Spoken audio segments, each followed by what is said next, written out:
येत्या 27 एप्रिलला आहे मोहिनी एकादशी।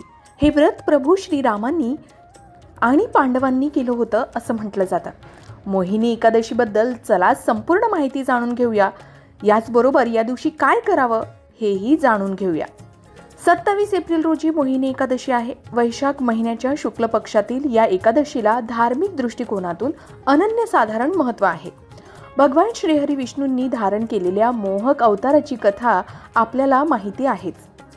मोहिनी एकादशीचं महत्त्वही आधी जाणून घेऊया।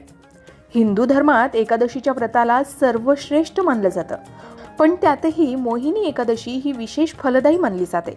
असं मानलं जातं की या दिवशी विधिवत व्रत आणि पूजन केल्यानं व्यक्तीला केवळ मानसिक शांती मिळत नाही, तर अनेक जन्माच्या पापांपासून मुक्ती मिळते।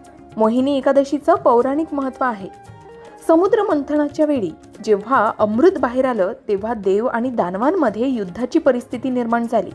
दानव अमृत घेऊन पळून जात असताना भगवान श्रीहरी विष्णूंनी जगाच्या कल्याणासाठी एका अत्यंत सुंदर स्त्रीचं रूप धारण केलं, ज्याला मोहिनी अवतार असं म्हटलं जातं।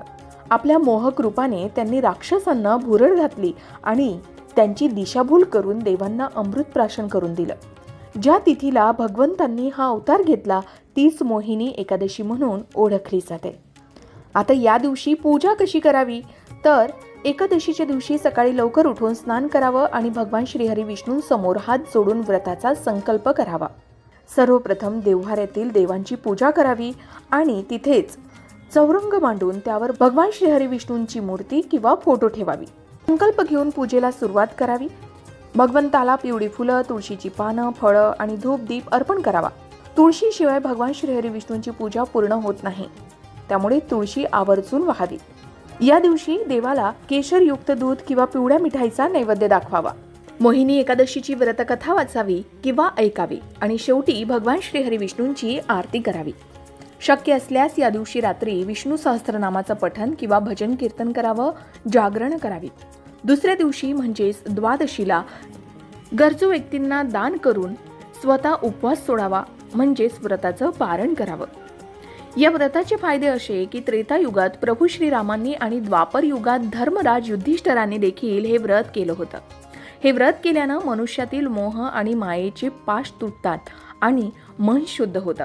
आर्थिक अडथळे दूर होऊन घरामध्ये सुखसमृद्धी नांदते असं सांगितलं जातं।